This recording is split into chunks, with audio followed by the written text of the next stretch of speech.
இன்று வாழ்க்கையின் கவனமும் நன்றியுணர்வும் என்ற தலைப்பிலான தேவனுடைய வார்த்தையை படிப்போம்.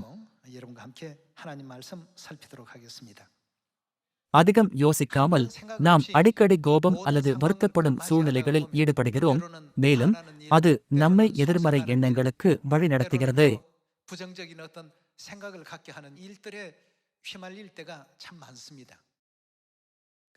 இந்த விஷயத்தை பற்றி இன்று அநேக தேவனுடைய போதனைகளில் நன்றியுணர்வின் மீது கவனம் செலுத்தி நமது வாழ்க்கையை வாழ்வோமாக என்ற செய்தியை உங்களுடன் பகிர்ந்து கொள்ள விரும்புகிறேன். காலையில் எழுந்தவுடன் நன்றியுணர்வின் மீது வாழ்க்கையின் கவனத்தை ஏற்படுத்த முயற்சி செய்யுங்கள். அப்பொழுது உறுப்பினர்கள் கடுமையாக பேசினாலும் கூட நன்றியுணர்வின் மீது நமது கவனத்தை செலுத்தினால் அவர்களுடைய வார்த்தைகளை கிருபையோடு ஏற்றுக்கொள்ள முடியும்.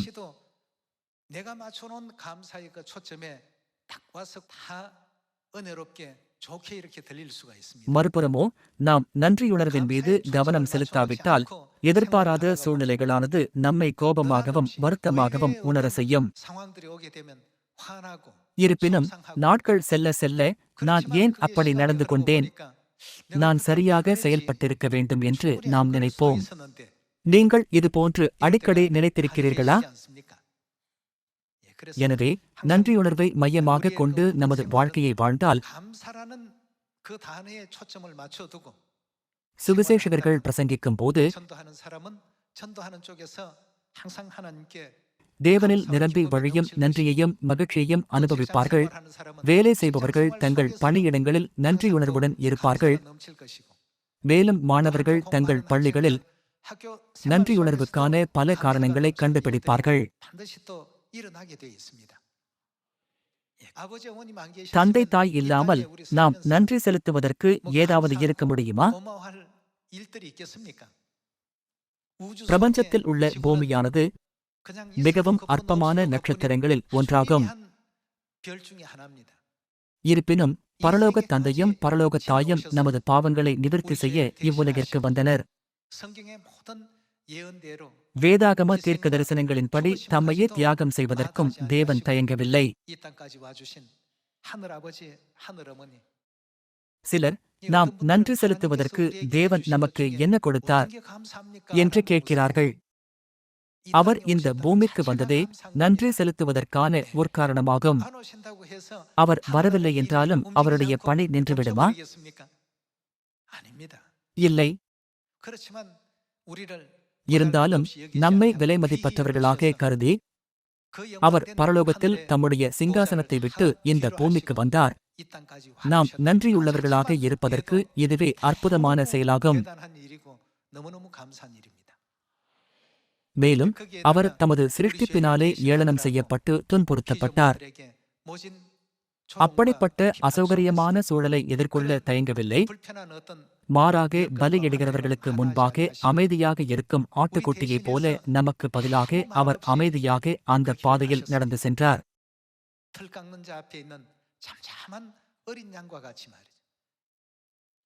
தயவு செய்து தந்தை தாயின் வாழ்க்கையை நினைத்து பாருங்கள். நிச்சயமாக நம்மை சுற்றியுள்ளவர்களுக்கு நாம் நன்றி சொல்ல வேண்டும். ஆனால் தந்தைக்கும் தாய்க்கும் நன்றி செலுத்த மறந்துவிடக்கூடாது. அதனால்தான் நான் வேதாகமத்தை வாசிக்கும் போதெல்லாம் தாவீதின் மீது மரியாதையை செலுத்துவேன். மிகச்சிறிய விஷயத்திலும் கூட சிருஷ்டிகரான தேவனிடம் நன்றி செலுத்துங்கள் என்று அவர் சொன்னார். அவருடைய அனைத்து செயல்களிலும் நாம் அதிகமாக காணக்கூடிய ஒன்று நன்றியுணர்வாகும். மெய்யாகவே நான் பொறாமை கொள்கிறேன். ஏனென்றால் தாவீதின் வாழ்க்கையானது எப்போதும் இனிமையாக இருந்ததில்லை. அவர் காட்டிக் கொடுக்கப்பட்டு வெளியேற்றப்பட்டார். மேலும் அவரது உயிருக்கு ஆபத்தும் ஏற்பட்டது. ஒரு ராஜாவாக அமைதியையும் ஓய்வையும் அனுபவிப்பதை விட இப்படிப்பட்ட துன்பங்களை அனுபவித்தாலும் தாவீது எப்போதும் தேவனுக்கு நன்றி செலுத்தினார். நான் சிருஷ்டிகரான தேவனுக்கு நன்றி செலுத்துகிறேன். இஸ்ரவேலை எகிப்திய சேனைகளிடமிருந்து விடுவித்ததற்காக நான் தேவனுக்கு நன்றிகளை செலுத்துகிறேன். இஸ்ரவேலை கானானுக்குள் பிரவேசிக்க அனுமதித்ததற்காக நான் தேவனுக்கு நன்றி செலுத்துகிறேன். தாவீது எப்பொழுதும் தேவனுக்கு நன்றி செலுத்தினார்.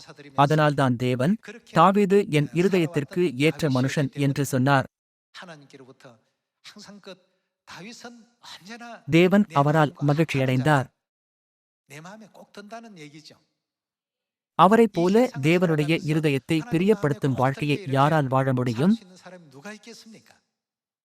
தாவீது தனது வாழ்க்கையின் ஒவ்வொரு தருணத்திலும் தேவனுக்கு நன்றி செலுத்தினார். இதற்காகவும் நன்றி செலுத்துகிறேன், அதற்காகவும் நன்றி செலுத்துகிறேன். தன் குமாரன் அப்சலோமின் துரோகத்தால் தன் உயிருக்கு ஆபத்து ஏற்பட்ட தருணத்திலும் கூட கர்த்தர் என் மேய்ப்பராயிருக்கிறார், நான் தாழ்ச்சியடையேன் என்று தேவனுக்கு நன்றி செலுத்தினார். நிச்சயமாக தாவீது நன்றியுள்ளவராக இருக்க தேவன் அவருடைய விசுவாச கண்களை திறந்தார். ஆனால் வேதாகமம் முழுவதிலும் தாவீதைப் போல அதிக நன்றி செலுத்திய ஒருவரை கண்டுபிடிப்பது கடினமாகும். அன்பர்களே, நீங்கள் இப்போதிருந்தே அதற்கு ஆயத்தமாக தொடங்கினால் உங்களால் பரலோகத்தில் நன்றியுணர்வின் விருதை பெற முடியும். எனவே எப்போதும் தேவனுக்கு நன்றி செலுத்துவோமாக. நாம் அநேக நன்றி செலுத்தும் போது எல்லாம் சரியாக தோன்றும். விசுவாசத்தின் கண்கள் எதை பார்க்கின்றன? அவைகள் பாதையை பார்க்கிறன அல்லவா? ஆனால் முறுமுறுப்பு, சந்தேகம் அல்லது தயக்கத்தின் கண்களைப் பற்றி என்ன? அவைகள் தடைகளையே பார்க்கின்றன. ஆனால் விசுவாச கண்களோ தடைகளை அல்ல, வழியை காண்கின்றது. கண்ணோட்டமானது முற்றிலும் வித்தியாசமாக இருக்கின்றது. ஒவ்வொரு வருடமும் பரலோக குடும்ப உறுப்பினர்களாக எருசலேம் தாயிடம் வருகிறார்கள். ஒவ்வொருவரும் பலவிதமான கடினங்களை சந்தித்தாலுமே அவர்கள் பாதுகாப்பாக சியோனுக்கு வந்து தந்தை தாயினால் அரவணைக்கப்படுவது என்னை நன்றியுள்ளத்தால் நிரப்பியது. நமது சியோன் குடும்ப உறுப்பினர்கள் அனைவரும் மிகுந்த ஆசீர்வாதம் பெறுவார்கள் என்று நம்புகிறேன். இதனால் நாம் தந்தை தாயின் கரங்களை பிடித்து ஒன்றாக பரலோகம் பிரவேசிப்போமாக. ஒரு தாய் அவளுடைய இளம் மகளுடனே பழக்கடைக்கு சென்று பழங்களை வாங்கினார். பழக்கடை உரிமையாளர் குழந்தைக்கு ஒரு ஆப்பிளை பரிசாக கொடுத்தார்.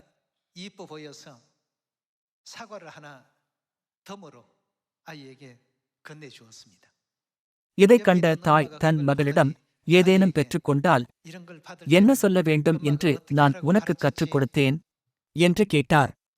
சிறிது நேரம் யோசித்த பிறகு அவள், தயவு செய்து இதை உரித்துக் கொள்ளுங்கள் என்றாள்.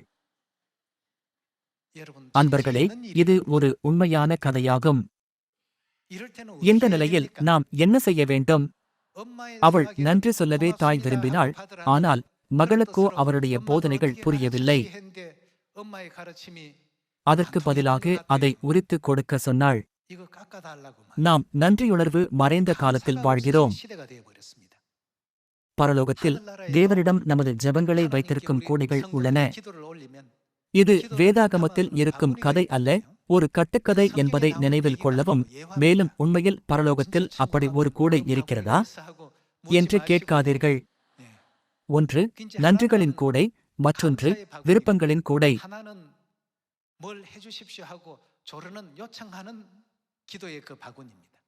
கூடைகள் நிரம்பியதும் தேவதூதர்கள் அவைகளை தேவனிடம் எடுத்துச் செல்வார்கள். விருப்பங்களின் கூடை எப்போதும் நிரம்பியிருக்கும் மற்றும் அடிக்கடி தேவனிடம் கொண்டு செல்லப்படுகிறது. ஆனால் ஒரு வருடம் கடந்த பிறகும் கூட நன்றிகளின் கூடை நிரப்பப்படுவதில்லை. சிங்காசனத்திற்கு கொண்டு வரப்படுவதற்கு அது முழுமையாக நிரப்பப்பட வேண்டும். அன்பர்களே, இது போன்றுதான் நமது வாழ்க்கையை வாழ வேண்டுமா?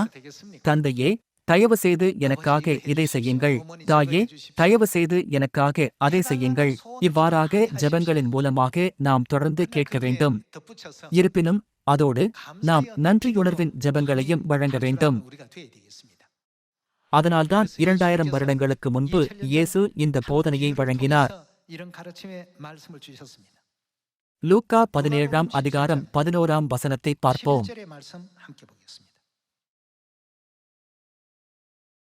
17ஆம் அதிகாரம் 11ஆம் வசனம்.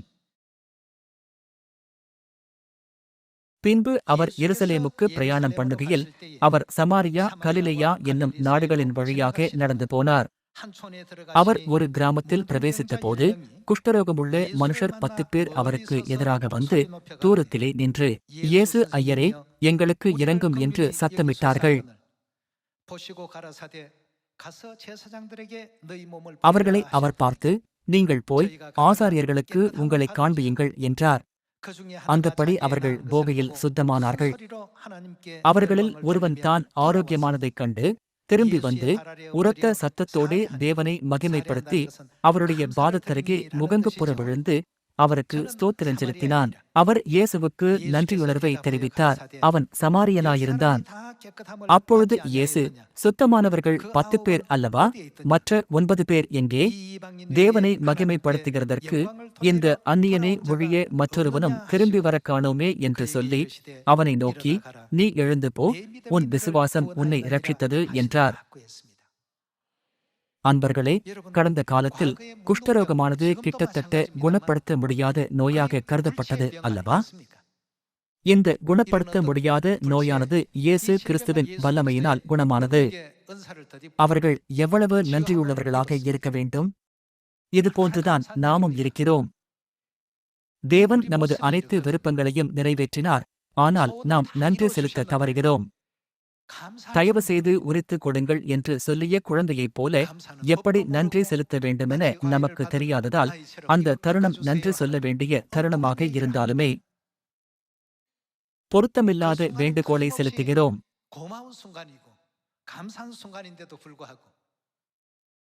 அதனால்தான் இயேசு, சுத்தமானவர்கள் 10 பேர் அல்லவா? ஒருவன் மட்டும் நன்றி சொல்ல வந்திருக்கிறான். மற்ற 9 பேர் எங்கே என்று இயேசு கேட்டார். இந்த வார்த்தையை படிக்கும் போதெல்லாம் நம்மை பற்றி சிந்திக்கத் தொடங்குகிறேன். ஜெபத்தின் வாயிலாக நாம் தேவனிடம் கேட்கும்போது தேவன் நமக்கு அபரிவிதமான பதில்களை வழங்குகிறார். ஆப்பிளை பெற்ற குழந்தையைப் போல நாம் எதையாவது பெறும்போது எதை சொல்வது சிறந்தது? நாம் நன்றி என்று சொல்ல வேண்டும். அந்த குழந்தையைப் போல நியாயமற்ற வேண்டுகோளை வைத்து அதிக சுமையை சேர்க்கக்கூடாது. அதற்கு பதிலாக தந்தைக்கும் தாய்க்கும் நன்றி, நான் ஒரு சிறிய கோரிக்கையை வைத்தேன், ஆனால் நீங்கள் எனக்கு மிகவும் பெரியதை வழங்கினீர்கள். நன்றி, உமது கிருபையை நான் ஒருபோதும் மறக்க மாட்டேன் என்று சொல்ல வேண்டும். நாம் அதை நமது இருதயங்களில் பதித்துக் கொள்ள வேண்டும். ஆனால் நாம் அதை சாதாரணமாக எடுத்துக்கொள்கிறோம் மற்றும் நன்றியை வெளிப்படுத்த தவறிவிடுகிறோம். இன்று நன்றாக சென்றது. எந்த பிரச்சனையும் இல்லாமல் ஒரு மாதம் கடந்துவிட்டது. எந்த விபத்தும் இல்லாமல் ஒரு வருடம் கடந்துவிட்டது என்று நினைப்பதற்கு பதிலாக, தேவன் உங்களை வருடம் முழுவதும் பின்தொடர்ந்து அவர் உங்களை ஆபத்திலிருந்து காப்பாற்றினார். மோசமான சூழ்நிலைகளிலிருந்து பாதுகாத்தார் என்பதை நினைவில் கொள்ளுங்கள். நேற்றும் இன்றும் நீங்கள் நன்றாக இருந்தீர்கள் என்பதற்காக தேவனுடைய விடாமுயற்சியை சாதாரணமாக எடுத்துக்கொள்ளாதீர்கள். அப்படியானால் மற்றவர்கள் ஏன் அநேக விபத்துகளுக்கும் துன்பங்களுக்கும் ஆளாகிறார்கள்? நாம் அனைவரும் ஒரே சூழலில் வாழ்கிறோம். இருப்பினும் நாம் நன்றாக இருக்கிறோம். ஆனால் அவர்கள் ஏன் அப்படி இல்லை? தேவன் அனைத்து ஆபத்துகளையும் கஷ்டங்களையும் தடுக்கிறார். நம்முடைய கண்ணுக்கு தெரியாத அவருடைய மறைவான கைகளால் நம்மை பாதுகாக்கிறார். அதனால் நம்மால் பாதுகாப்பாக பரலோகத்திற்கு பிரவேசிக்க முடியும். இரவிலே அக்கினி ஸ்தம்பமாகவும் பகலிலே மேக ஸ்தம்பமாகவும் இருக்கிற அவருடைய பாதுகாப்பை நாம் காண வேண்டும். மிகச்சிறந்த விஷயங்களிலும் கூட உழைக்கும் தந்தை தாயின் முயற்சிகளை நாம் பார்க்க வேண்டும்.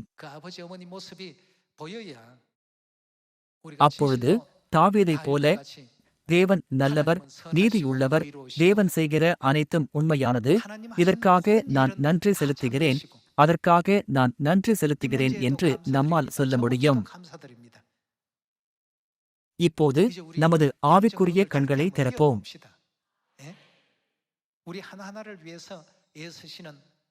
நம் ஒவ்வொருவருக்காகவும் உழைக்கும் தந்தை தாயை பார்த்து நன்றி செலுத்திட வேண்டும். 1 தெசலோனிக்கேயர் 5ஆம் அதிகாரத்திற்கு செல்வோம். 1 தெசலோனிக்கேயர் 5ஆம் அதிகாரம் 12ஆம் வசனம். அன்றியும் சகோதரரே, உங்களுக்குள்ளே பிரயாசப்பட்டு கர்த்தருக்குள் உங்களை விசாரணை செய்கிறவர்களாயிருந்து உங்களுக்கு புத்தி சொல்லுகிறவர்களை நீங்கள் மதித்து அவர்களுடைய கிரியை நிமித்தம் அவர்களை மிகவும் அன்பாய் எண்ணிக்கொள்ளும்படி உங்களை வேண்டிக் கொள்ளுகிறோம். உங்களுக்குள்ளே சமாதானமாயிருங்கள். மேலும் சகோதரரே, நாங்கள் உங்களுக்கு போதிக்கிறதென்னவென்றால், ஒழுங்கில்லாதவர்களுக்கு புத்தி சொல்லுங்கள், திடனற்றவர்களை தேற்றுங்கள், பலவீனரை தாங்குங்கள், எல்லாரிடத்திலும் நீடிய சாந்தமாயிருங்கள். ஒருவனும் மற்றொருவன் செய்யும் தீமைக்கு தீமை செய்யாதபடி பாருங்கள். உங்களுக்குள்ளும் மற்ற யாவருக்குள்ளும் எப்பொழுதும் நன்மை செய்ய நாடுங்கள். எப்பொழுதும் சந்தோஷமாயிருங்கள். இடைவிடாமல் ஜெபம் பண்ணுங்கள். நாம் என்ன செய்ய வேண்டும்? எல்லாவற்றிலேயும் ஸ்தோத்திரஞ்செய்யுங்கள். எல்லாவற்றிலேயும் என்றால் எப்படிப்பட்ட விஷயத்திலும் நன்றி செலுத்துவதே இதன் அர்த்தமாகும். நாம் கஷ்டப்பட்டாலும் அல்லது நமது விருப்பம் நிறைவேறினாலும் நன்றி சொல்ல வேண்டும் என்று இது அர்த்தப்படுத்துகிறதல்லவா? சுருக்கமாக சொன்னால், நீங்கள் எந்த சூழ்நிலையில் இருந்தாலும் நன்றி செலுத்துங்கள் என்பதாகும்.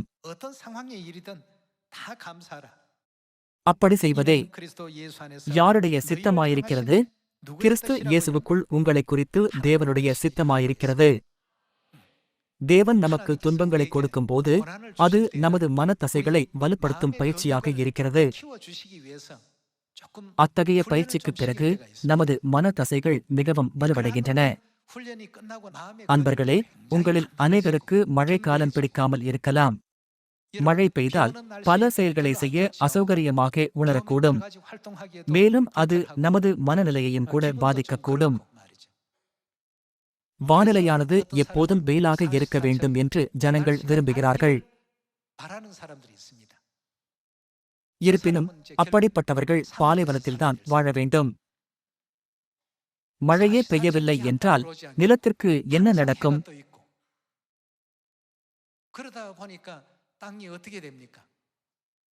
ஈரப்பதம் இல்லாததால், மரங்கள் அங்கு வளராததால் நிலமானது அனைத்து உயிரினங்களை அழிக்கும் இடமாக மாறிவிடும்.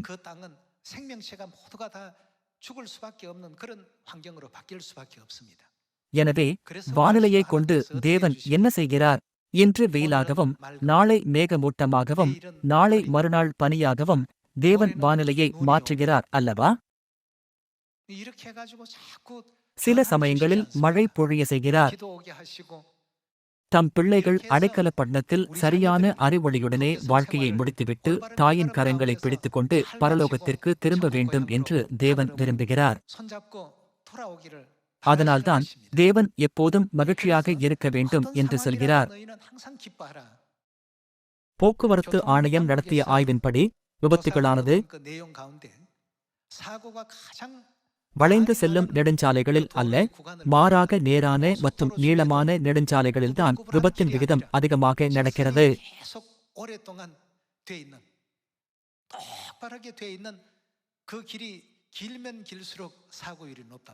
முடிவானது நமது எதிர்பார்ப்புகளுக்கு மாறாக உள்ளது. சில நேரங்களில் பாதை வளைந்திருக்கும், சில சமயங்களில் உயரமாகவும் தாழ்வாகவும் இருக்கும். இது போன்ற விஷயங்களைக் கொண்டுதான் பயணத்தை பாதுகாப்பாக முடிக்க முடியும். அன்பர்களே, தேவன் நம்மை எந்தளவுக்கு நேசிக்கிறார்? அவர் இந்த பூமிக்கு வந்து நமக்காக சிலுவையில் அறையப்படும் அளவுக்கு அவர் நம்மை மிகவும் நேசிக்கிறார். அத்தகைய அன்பின் தேவன் நமக்கு ஒரு சிறிய கஷ்டத்தை தரும்போது உண்மையில் அது ஒரு தடையே அல்ல.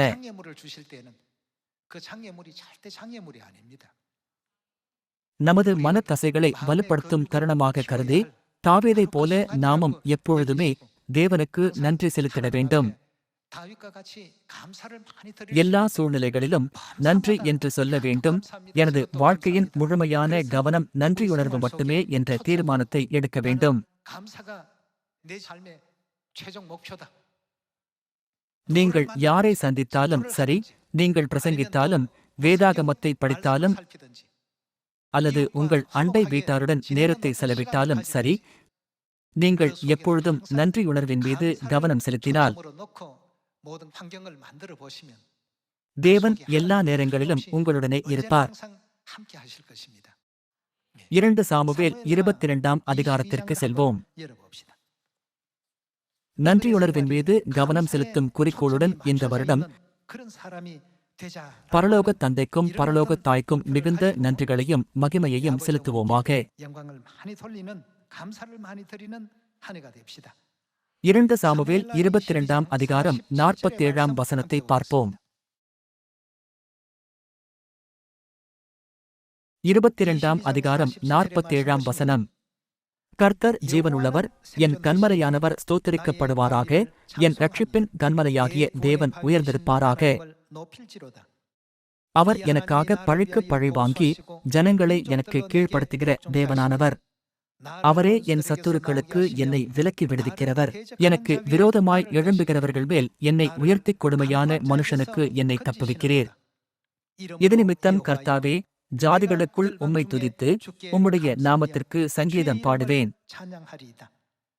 தாம் ஏற்படுத்தின ராஜாவுக்கு மகத்தான ரட்சிப்பை அளித்து தாம் அபிஷேகம் பண்ணின தாவீதுக்கும் அவன் சந்ததிக்கும் சதாகாலமும் கிருபை செய்கிறார். தாவீது தேவனை உணர்ந்து நன்மையான ஆவிக்குரிய உணர்வைக் கொண்டிருந்தார். இவை அனைத்தும் என்னுடைய நன்மைக்காகவே. தேவன் தாம் தேர்ந்தெடுத்த ஜனங்களுக்காக பல்வேறு வழிகளில் கடினமாக உழைக்கிறார் என்பதை அவர் உணர்ந்து கொண்டார்.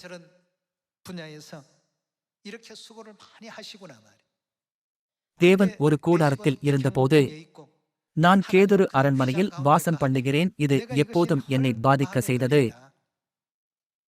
அதனால்தான் தாவீது தேவனுக்கு ஆலயம் கட்டும்படி முடிவு செய்தார். அப்போது தேவன் அவரிடம், நீ யுத்த மனுஷனாயிருந்து இரத்தத்தை சிந்தினபடியால் உனது விருப்பமானது உன்னுடைய குமாரனின் தலைமுறையில் நிறைவேறட்டும் என்றார். இறுதியாக தாவீதின் குமாரனான சாலமோன்தான் தேவனுக்கான பரிசுத்த ஆலயத்தை கட்டினார் அல்லவா? தாவீது மிகவும் கவனமாக இருந்தார். எந்த விஷயத்தினால் நான் தேவனுக்கு நன்றியுள்ளவனாக இருக்க வேண்டும் என்று நினைத்தார். இன்று எழுந்தவுடன் நம்மால் சுவாசிக்க முடிகிற போது நாம் என்ன செய்ய வேண்டும்? நாம் நன்றியுள்ளவர்களாக இருக்க வேண்டும். தூக்கத்திலேயே இறந்து போகும் ஜனங்களும் உண்டு. மேலும் நாம் விழித்தெழுந்து சுவிசேஷத்தில் பங்கு கொள்ள தேவன் அனுமதிக்கிறார் அல்லவா? நீங்கள் கவனமாக சிந்தித்தால் தாவீது செய்ததைப் போலவே நாமும் நன்றியுணர்வுடனும் செய்ய முடியும். 1 நாளாகமம் 29ஆம் அதிகாரம் 10ஆம் வசனத்தை பார்ப்போம். ஆகையால் தாவீது சபை அனைத்தின் கண்களுக்கு முன்பாகவும் கர்த்தருக்கு ஸ்தோத்திரம் செலுத்தி சொன்னது, எங்கள் தகப்பனாகிய இஸ்ரவேலின் தேவனாகிய கர்த்தாவே, சதா காலங்களிலும் தேவரீருக்கு ஸ்தோத்திரம் உண்டாவதாக.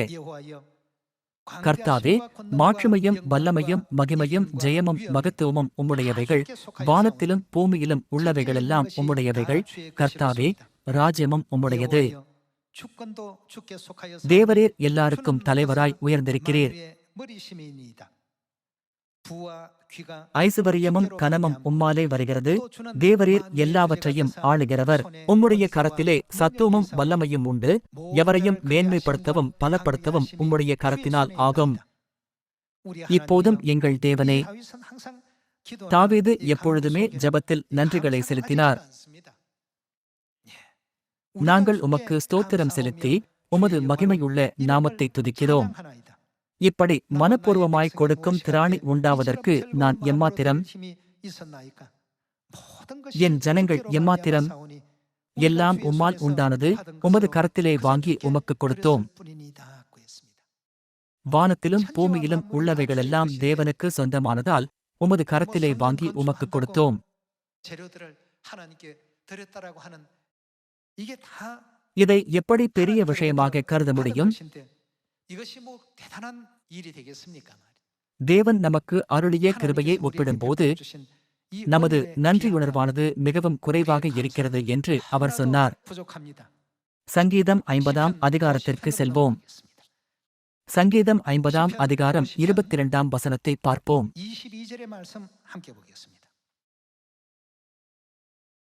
தேவனை மறைக்கிறவர்களே, இதை சிந்தித்துக் கொள்ளுங்கள். இல்லாவிட்டால் நான் உங்களை பீறிப் போடுவேன். ஒருவரும் உங்களை விடுவிப்பதில்லை. அவர்கள் என்ன செய்கிறார்கள்? ஸ்தோத்திர பலியிடுகிறவன் என்னை மகிமைப்படுத்துகிறான். தன் வழியை செவ்வைப்படுத்துகிறவனுக்கு தேவனுடைய இரட்சிப்பை வெளிப்படுத்துவேன் என்று சொல்லுகிறார். இதை டிசிவி வேதாகம பதிப்பிலே நன்றி பலியை செலுத்துகிறவன் மெய்யாகவே என்னை கனம் பண்ணுகிறான். தேவனாகிய என் ரட்சிப்பை நான் குற்றமற்றவனுக்கு காண்பிப்பேன் என்று எழுதப்பட்டுள்ளது. மேலும் விவிலிய வேதாகம பதிப்பிலே நன்றி செலுத்துவோர் என்னை மேன்மைப்படுத்துவர் என்று எழுதப்பட்டுள்ளது.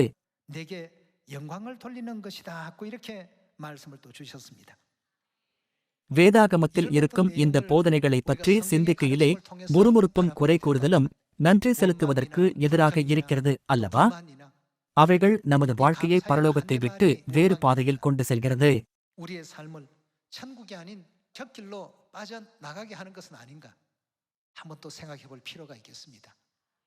ஆரம்பகால சபையின் பரிசுத்தவான்கள் அநேக துன்புறுத்தல்களையும் கஷ்டங்களையும் எதிர்கொண்டனர். இருப்பினும் அவர்கள் அவற்றை வலியாகவோ துன்பமாகவோ பார்க்காமல் நன்றியுணர்வாக கருதினார்கள். சிங்கங்களுக்கு உணவாகி மறிக்கும் தருணத்திலும் கூட அவர்களின் முகங்களிலே பரலோக ராஜ்யத்தை பற்றிய மகிழ்ச்சியும் நம்பிக்கையும் நிறைந்திருந்தது. தேவன் அவர்களுக்கு வழங்கின வாழ்க்கையை அவர்கள் மகிழ்ச்சியுடன் பிரதிபலித்தனர் என்று சொல்லப்படுகிறது. சரிதானே?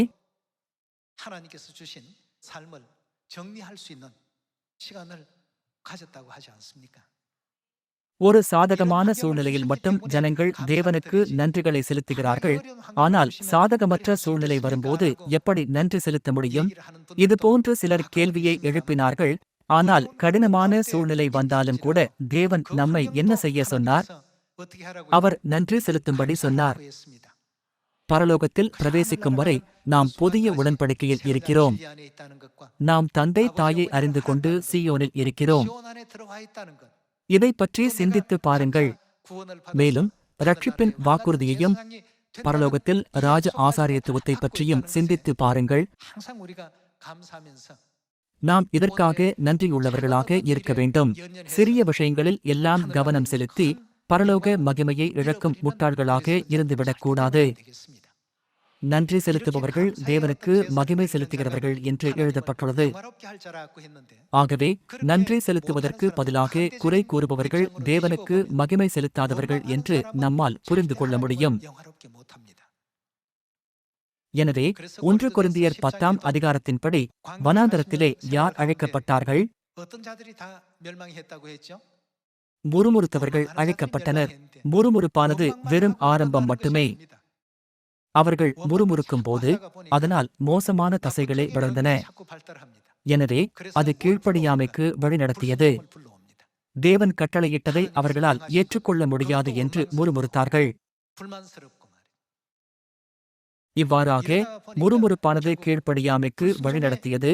எனவே தேவன், இவர்கள் என்னுடைய ராஜ்யத்தில் பிரவேசிப்பதில்லை என்று மெய்யாகவே சொல்லுகிறேன் என்று சொன்னார்.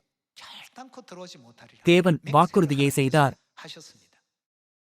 தேவன் இதை சொல்லி இருப்பதால் அதை முறியடிக்க முடியாது.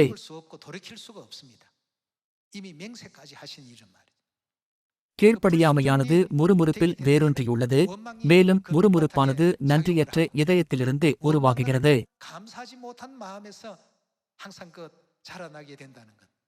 சீயோன் மகிழ்ச்சியினாலும் சந்தோஷத்தினாலும் நிறைந்திருக்க நாம் இதை நினைவில் கொள்ள வேண்டும்.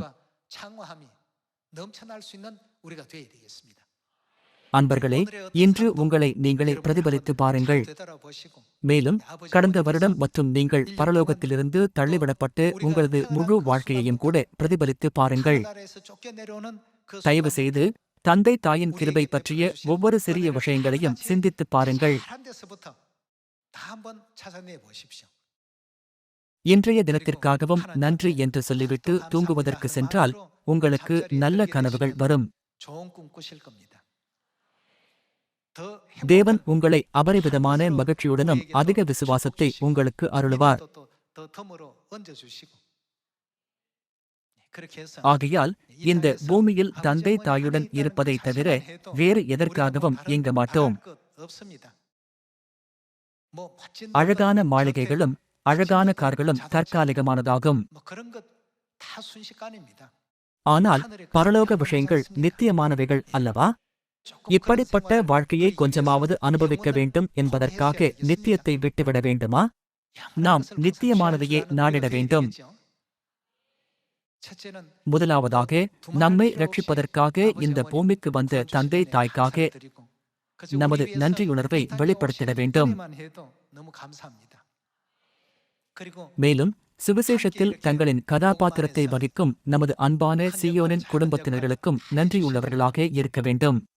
또 사랑하는 우리 시온의 가족 여러분들에게도 너무너무 감사합니다. 예.